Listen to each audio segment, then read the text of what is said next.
నమస్తే. మొత్తానికైతే రైతు ఆరుగాలం పండించిన పంట ఈరోజు కురిసిన వర్షానికి మొత్తానికి నేలపాలైపోయింది. సో వీళ్ళు దాదాపుగా నెల 15 రోజుల నుంచి 2 నెలల నుంచి ఆరవేస్తున్నారు. మాయిశ్చర్ ఆల్రెడీ వచ్చింది. సో ఈ వర్షం పడుతోటి మళ్ళీ కథ మొదలుకు వచ్చింది. ఇదే ఇప్పుడు ఈ అంశం పైన ఇప్పుడు తను కూడా ఒక బాధితుడే, ఒక యువ రైతున్నాడు. బ్రదర్ మీ పేరు చెప్పండి. నా పేరు రవీందర్ రెడ్డి. ఓకే. ముందుగా వర్షాల వల్ల ఇబ్బంది పడుతున్నమాట వాస్తవమే. కానీ ఏ ప్రభుత్వం ఉన్నా కానీ ఈ బాధలు రైతులకు తప్పడం లేదు. ఈ ప్రభుత్వం అని కాదు, పోయిన ప్రభుత్వం అనే కాదు. రైతులు కూడా అవగాహన తెచ్చుకోవాలి. సన్న బియ్యం మరిపు మల్లాలి. ఈ దొడ్డు బియ్యం అన్ని రైస్ మిల్లులు నిండినాయి, లారీలు దొరుకుతలేవు, గోనె సంచులు దొరుకుతలేవు. ఏ ప్రభుత్వం కూడా ఏం చేయలేని పరిస్థితి. సో ప్రభుత్వం పరంగా కొన్ని తప్పులు ఉన్నాయి, తొందర పంపించాలి. ఏంటి తప్పులేమంటారు? తొందర ప్రాసెస్ చేయాలి. ఓకే. తొందర ప్రాసెస్ చేసి పంపించాలి. రైతుల దగ్గర కూడా తప్పు ఉంది. మేము కూడా సన్న బియ్యాలు వేయాలి, ప్రభుత్వానికి సహకరించాలి. ఈ విధంగా వెళ్తూ ఉంటే ఇదే ప్రాబ్లం ఎప్పుడు ఫేస్ చేస్తూ ఉంటాం. ఇప్పుడు అధికారులు కావచ్చు, ఎమ్మెల్యేలు కావచ్చు, మంత్రులు కావచ్చు ఒక విషయం అయితే చెప్తున్నారు. ఏంటంటే ఇప్పుడు రెగ్యులర్ గా వచ్చే దిగుబడి కంటే ఈసారి ఎక్కువగా వచ్చింది, అందుకే ఇప్పుడు మేము దాన్ని కొనాలంటే టైం పడుతుందని చెప్తున్న పరిస్థితి. సో ఏమంటారు అంటే ఇప్పుడు ఇది వాస్తవమే అయినట్టయితే వ్యవసాయ అధికారులు మీ దగ్గరికి రాలేరా? మీ పొలంలో మీరు ఏ పంట వేస్తున్నారు అన్న విషయం వాళ్ళకి తెలియదా? ఎంత దిగుబడి వస్తుంది అన్న విషయం వాళ్ళకి తెలియదా? తెలుసు. కానీ ఈ ఏసంగి అనేది 25 క్వింటల్ వానాకాలం వస్తే ఏసంగి 30 క్వింటల పైన వస్తుంది. ఇంకొందరికి 35 క్వింటల్ కూడా వచ్చిన పరిస్థితి ఉంది. అందరికీ దిగుబడి ఎక్కువనే వచ్చింది. కానీ ఆల్రెడీ వానాకాలం వడ్లే మిల్లుల దగ్గర పేరుకుపోయి ఉన్నాయి. ఎండాకాలం వడ్లు మళ్ళీ వెళ్ళడం, అక్కడ జమ కావడం. ఈ గోడౌన్లు సరైన గోడౌన్లు లేవు. ముందు గోడౌన్లు ఏర్పాటు చేస్తే మా తరపున కొంచెం సహకారం ఉండాలి, వ్యవసాయ అధికారుల తరపున ఉండాలి. అప్పుడే మనం ఏ విధంగా కొత్త ప్రభుత్వమైనా కొత్త ప్రభుత్వమైనా నిందించవచ్చు. వర్షాలు అనేవి అకాల వర్షాలు ఎప్పుడైనా వచ్చేటి తెలియలేము, దానికి ఏం చేయలేము. కానీ ఇంకొంచెం ప్రాసెస్ కొంచెం ముందు చేస్తే బాగుండని అనిపిస్తుంది. ఇక దానికి నిందించినంత మాత్రాన మీరేం కాంట్రాక్టర్ చేయరు, అంతే కదా. ఇప్పుడు మేము రాస్తారోకలు చేసినా, ధర్నాలు చేసినా, ఏది చేసినా కానీ కాంట్రాక్టర్ మా తరపున ప్రభుత్వం తరపున అన్ని సహకారాలు ఉండాలి. ఓకే. అంటే ఇప్పుడు నెక్స్ట్ సారి ఇప్పుడు మళ్ళీ ఇప్పుడు ఈసారి దిగుబడి వచ్చింది, కాస్త ఎక్కువను తక్కువను మళ్ళీ దిగుబడి వస్తుంది. అదే సన్న వడ్లో దొడ్డు వడ్లో వస్తుంది. మరి నెక్స్ట్ సారికి మీరు అంటే ఏంది పరిస్థితి? ప్రభుత్వం చెప్తున్నది కదా, సన్న వడ్లు పండించండి అని చెప్తున్నది ఒక ప్రాసెస్. ఇంకొకటి పంట మార్చండి అని చెప్పడు. వేరే పంటలకు కూడా మద్దతు ప్రకటిస్తే కందులు కానీ ఇప్పుడు 400 పెంచారు. అట్లనే పెసర్లు కానీ బొబ్బర్లు కానీ, ఎందుకు కూలీల కొరత ఎక్కువ ఉంది, ఖర్చులు ఎక్కువ అవుతున్నాయి. మద్దతు ధర ప్రకటిస్తే వరి ఏమన్నా వేయలేరు, వేరే వీటికి మద్దతు ఇస్తే వరి ఏమన్నా వేయరు. ఇప్పుడు ఇక్కడ ఉన్న రైతులు ఒకటి విషయం చెప్పండి, వరి తప్ప ఇంకో పండించే పరిస్థితి ఉందంటారా? ఇప్పుడు అక్కడ పరిస్థితి ముమ్మాటికి ఉంది. ఒక కింద ఆయకట్టు ప్రాంతాలు తప్ప, చెరువు కింద ప్రాంతాలు, దిగవాడు పొలాలు తప్ప మిగతా ప్రాంతం అంతా ఉంది. కానీ ఛాన్సెస్ ఉంది, కానీ సరైన ధరలు లేవు. పెసరికి కానీ, కందికి కానీ, నువ్వులకు కానీ, వేరే దేనికి కానీ సరైన ధరలు లేవు. వాటికి ధరలు పెంచి వీళ్ళకు సహకారం అందిస్తే, రైతులందరికీ సహకారం అందిస్తే వేరే పంట ఖచ్చితంగా మారుస్తారు. అంటే పంట మార్పిడికి రైతులు సిద్ధంగా ఉన్నారు అంటారు.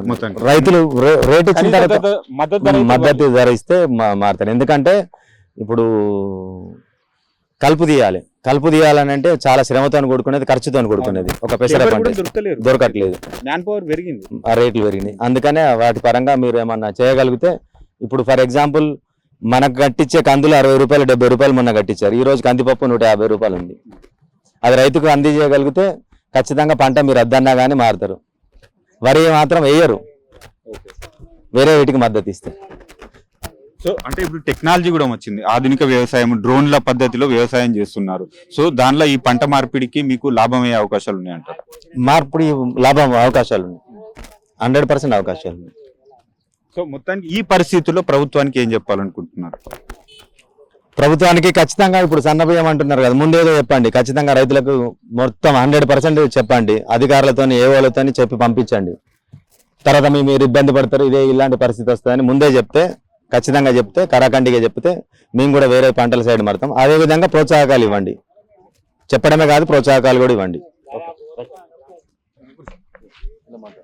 ఈరోజు తెల్లవారుజామున కురిసిన అకాల వర్షానికి మొత్తానికైతే ధాన్యం మొత్తం నేలపాలైంది. సో ఒక రైతున్నాడు, తను కూడా నష్టపోయాడు. సో ఎంత ధాన్యం తీసుకొచ్చాడు, ఎన్ని రోజులు అవుతుంది, అనే అంశం పైన మాట్లాడదాం. బ్రదర్ నమస్తే, మీ పేరు చెప్పండి, ఎంత ధాన్యం ఉంది? గుడిసెదాసు. ఎన్ని ఎకరాలు ఉంది? 2 ఎకరాల పొలం కోసినాం. ఇప్పుడు కోసి ఏళ్ళకి సరిగ్గా నెల రోజులే. మళ్ళా మార్చి వచ్చి 10 రోజులు, మొత్తం 40 రోజులే అడ్లీడ్ ఉండి ఈ వరకు పోతలేవు. రోజు వస్తున్నాం పోతున్నాం, పని అంతా వృధా అవుతున్నది. వృధా వచ్చినా కానీ వాళ్ళు ఏమంటున్నారు అంటే లారీలు వస్తలేవు, ఏది వస్తలేవు, వచ్చినాక పంపిస్తామని అంటున్నారు. గోనె సంచులు ఉన్నాయి అట్లా? గోనె సంచులు లేవాట, ఏవి లేవాట. ఏమన్నా అంటే వాళ్ళ గోనె సంచులు ఇస్తే మీరు సొంతం ట్రాక్టర్లా పెట్టుకొని అన్లోడింగ్ చేసుకొని మేము చేస్తాం అని అంటున్నారు. మీరే అన్లోడింగ్ చేసుకోవాలి? మళ్ళీ అక్కడ లైన్ 2-3 రోజులు లైన్ ఉంటుంది, ఆ కిరాయి కట్టుకోమని అంటున్నది. ఇంకా అట్లా ఎందుకని ఇట్లనే మేము వెయిట్ చేస్తున్నాం. ఇప్పుడు ఏంది అంటే పరిస్థితి ఏంది మరి? ఇప్పుడు ఇట్లా ఈ వర్షం పడ్డది, ఇప్పుడు అంటే ఎంత తడిసింది, ఇప్పుడు ఎంత నష్టపోయినావు? దాదాపు అంటే 3-4 క్వింటాలు తడిచినాయి. ఇప్పుడు ఎంత ధర ఎంత ఉంది? ధర ఏంది 2,389 రూపాయలు ఉన్నది. ఇప్పుడు 2-3 క్వింటాలు తడిచినాయి. మళ్ళీ పరదలు తీయాలి, మళ్ళీ ఎండ పోసి మళ్ళీ కప్పాలి. ఇప్పుడు ఎంత టైం పడుతుంది? ఇప్పుడు మళ్ళీ ఎండ పెట్టాలంటే, మళ్ళీ మైచర్ రావాలంటే ఎంత టైం పడుతుంది? మళ్ళా 2-3 రోజులు పడుతుంది. అట్లా అవుతున్నది. తరుగు ఎంత తీస్తారు? తరుగు అంటే ఒక 43 కిలోలు పెడుతున్నారు ఒక సంచి. మళ్ళీ అక్కడ కటింగ్ అంటున్నారు పోయినాక. ఎంత అని తెలియదు, ఆడికి అయినాక తెలుస్తుంది. వాళ్ళ తర్వాత ఫోన్ చేసి మీ బస్తాలు ఇంత కడి చేస్తున్నాం అని చెప్తున్నారు.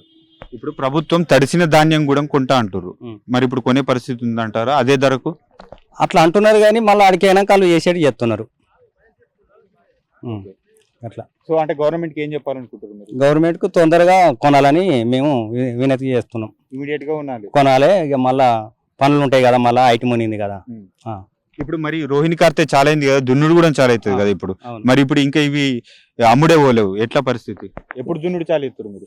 దున్నుడు అంటే ఇప్పుడు ఇప్పుడు 2-3 రోజుల్లో దున్నాలి. మళ్ళా అట్లే పోలేదు, ఈయన వెయిటింగ్ చేసుడు అవుతుంది. మళ్ళీ లేట్ అవుతుంది. నమస్తే అన్న, మీ పేరు చెప్పండి, అంటే మీకు ఎంత వ్యవసాయ భూమి ఉంది, ఎంత ధాన్యం తీసుకొచ్చారు ఇక్కడికి? నాకు 2 ఎకరాలు ఉన్నది. 2 ఎకరాలు ఉన్నది. 2 ఎకరాలకు తీసుకొచ్చిన. ఎంత వచ్చింది? ఒకటి డబుల్ డోర్ వచ్చింది, ఒకటి సింగిల్ డోర్ వచ్చింది. ఇప్పుడు ఏంది పరిస్థితి? ఇప్పుడు అంటే ఎన్ని రోజులు అవుతుంది మీరు తీసుకొచ్చి? ఎన్ని రోజులు అవుతుంది? ఇప్పుడు గతంలో ఈ పరిస్థితి ఉందా? ఇప్పుడు అప్పుడు లేదు, ఇప్పుడే వచ్చింది. విన్నావా? ఇప్పుడు 30 తారీఖు మార్చి వచ్చింది. ఇప్పుడు 30 తారీఖు వస్తే నెల. అంతకుముందు 15 రోజులు. 15 రోజులలో అయిపోతుండే. అప్పుడు 15 రోజులలో అయిపోయేది.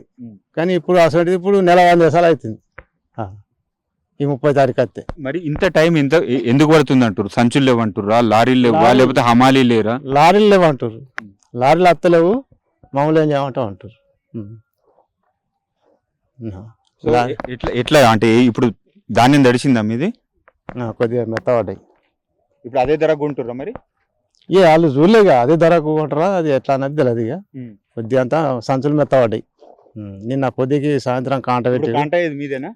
లేదు, ఇది ఉన్నాయా గాడు ఉన్నాయి.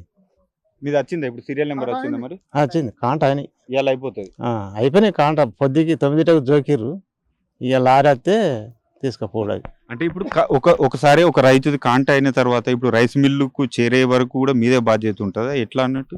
మాదే బాధ్యత. ఇక ఆడ దిగిందంటే ఇక మాకు డోకు ఉండదు. ఇక ఆడికి పోయేదాకా మాదే ఉంటది. ఏమన్నా అయితే మధ్యలో ఏదన్నా అయినా కానీ మళ్ళీ అది మాదే అన్నట్టే ఖర్చు. మీరే నష్టం. ఎటు పెట్టినా రైతుకే నష్టం. విన్నావా? ఏడికైనా రైతుకే ముందు కూడా కానీ లాభం లేదు.